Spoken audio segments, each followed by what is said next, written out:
जय झूलेलाल दोस्तो।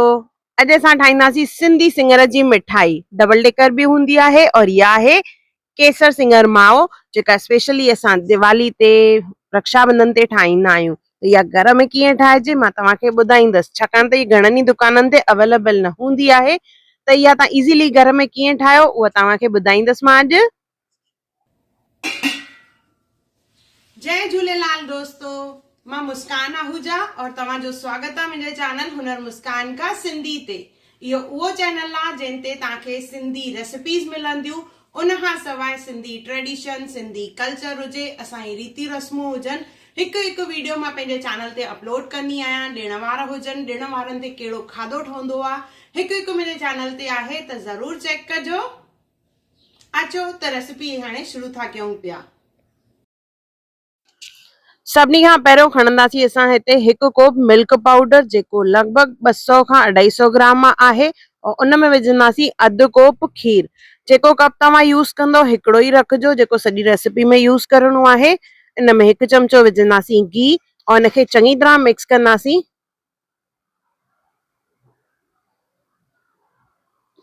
जीअं खीर और मिल्क पाउडर जेको आहे मिक्स थी वञे। ये फिको माओ मां घर में ठाहे रही आहियां। अगर तव्हांखे इहो घर में न ठाहिणो हुजे त इहो स्टेप जेको आहे स्किप कंदासीं और मार्केट मां पा फिको माओ वठी अचणो आहे, जिन जो इस्तेमाल कंदासीं इन रेसिपी में। ॾिसो हे चङी तरह मिक्स थी वियो आहे। इनखे रखंदासीं गैस ते और कंटिन्यूअस घुमाईंदासीं। बाहि खे तेज़ रखणो आहे। जीअं जीअं इहो बॉयल थींदो तीअं तीअं इहो थिक थींदो वेंदो। जेसिताईं फिके माए जी कंसिस्टेंसी थिए तेसिताईं इनखे असांखे मिक्स करणो आहे। सो जीअं जीअं बॉयल कंदासीं इहो थिक थींदो वेंदो और तईअ जा पासा छॾींदो। कोशिशि करे नॉन स्टिक पैन जो इस्तेमाल कजो। ॾिसो इहो असांजो फिको माओ लॻभॻि तयार थी वियो आहे। हल्को सो मॉइस्चर आहे इन में अञा। बाहि खे सिम कंदासीं और ॾिसो ही लॻभॻि ड्राई थी चुको आहे। असांजो फिको माओ तयार थी वियो आहे, जेको लॻभॻि हिकु कोप जे क़रीब आहे। जीअं मां ॿुधायो आहे, अगरि तव्हां कोप में मेजरमेंट कयो था त हिन रीति करणी आहे और हिकिड़ो ई कोप इस्तेमाल करणो आहे। हिकु कोप माओ थियो, उनखे मां साइड करे रखियो आहे। हाणे हिकु कोप खयो आहे खीर और उन में विझंदमि हिकु कोप खंडु। जेको इहो कप आहे इहो 250 ग्रामनि जो आहे।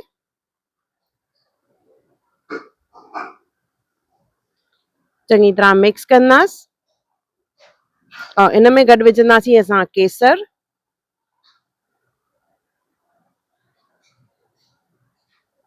केसर सां जेका खुशबू ईंदी ॾाढी बढ़िया ईंदी आहे। त 1/4 स्पून जे क़रीब असां हिन में केसर विझंदासीं। चङी तरह मिक्स कंदासीं और इनखे बॉइल कंदासीं। जेसिताईं इहो बॉइल थिए तेसिताईं अचो मां तव्हांखे ॾेखारियां थी पई सिंगर। ॾिसो ही 2.5 कोप खणणो आहे सिंगर। इहो इज़ीली तव्हांखे फिको सिंगर मार्केट में मिलंदो। अगरि तव्हांखे नथो मिले, किन दुकाननि ते न बि अवेलेबल हूंदो आहे, त तव्हां इहो घर में कीअं ठाहियो इन जो वीडियो मां पहिरियों ई अपलोड करे चुकी आहियां। मुंहिंजे चैनल ते ज़रूरु चेक कजो, लिंक डिस्क्रिप्शन बॉक्स में आहे। हाणे हिते मां खीर खे बॉइल करण लाइ रखियो आहे। गॾु हुन में 1/4 स्पून असां इलायची पाउडर विझंदासीं, नंढे फोटे जो पाउडर कुटे करे, और इनखे कंटिन्यूअस बॉइल कंदासीं। जीअं असां चाशनी ठाहींदा आहियूं, चाशनी हूंदी आहे पाणीअ जी, पर हिते असां खीर जो इस्तेमाल करे हिते चाशनी ठाहिणी आहे। हिन में विझंदासीं हिकु चमचो घी और चङी तरह इनखे मिक्स करे असां बॉइल कंदासीं जेसिताईं थिक चाशनी ठहे इन जी। हिकु तार खां थोड़ी सी घटि चाशनी हुजे।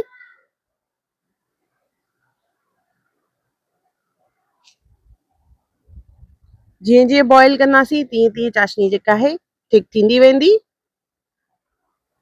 ॾिसो तव्हां हिनखे हथु लॻाए ॾिसंदव न, ही तव्हांखे काफ़ी चिपचिपी।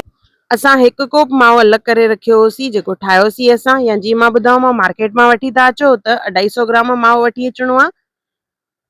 हाणे हिते खीर चङी तरह बॉइल थी चुको आहे, रिड्यूस बि थी वियो आहे। त इन में असां अधु कोप माओ विझंदासीं और अधु कोप माओ मां साइड करे अञा रखियो आहे।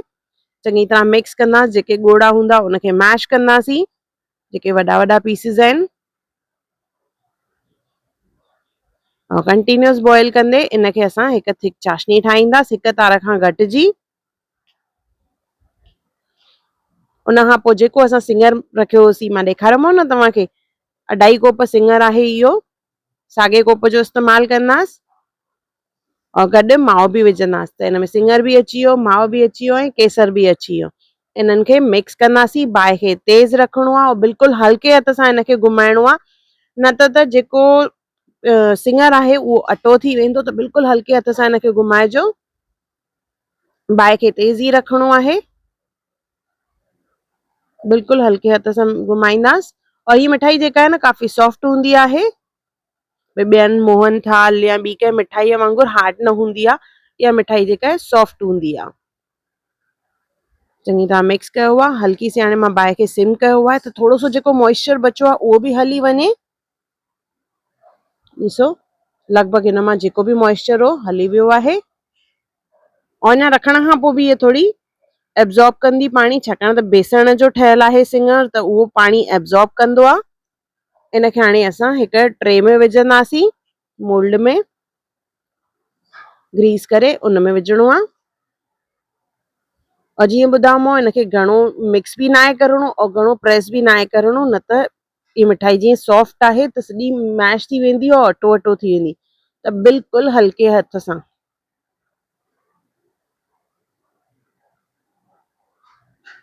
टैप कंदासीं, टैप करे करे हल्को हल्को प्रेस कंदासीं हिनखे, जीअं मिठाई सुठे सां सेट थी वञे।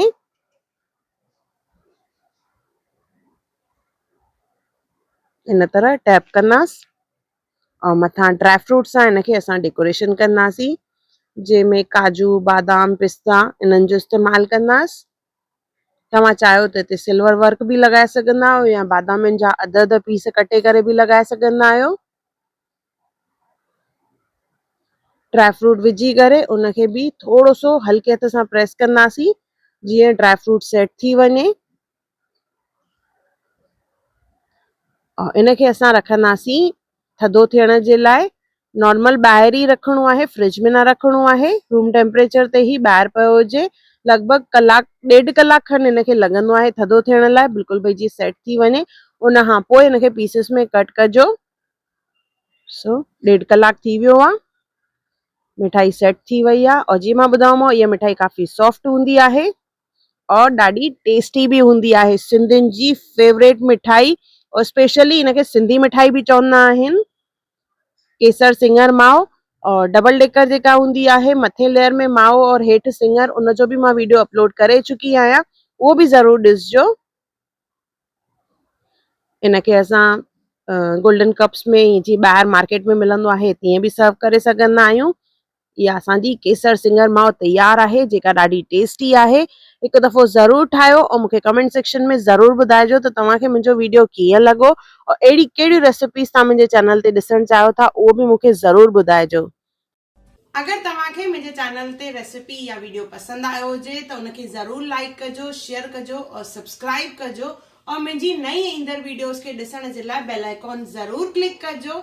मूंखे इंस्टाग्राम और फेसबुक ते बि ज़रूरु फॉलो कजो।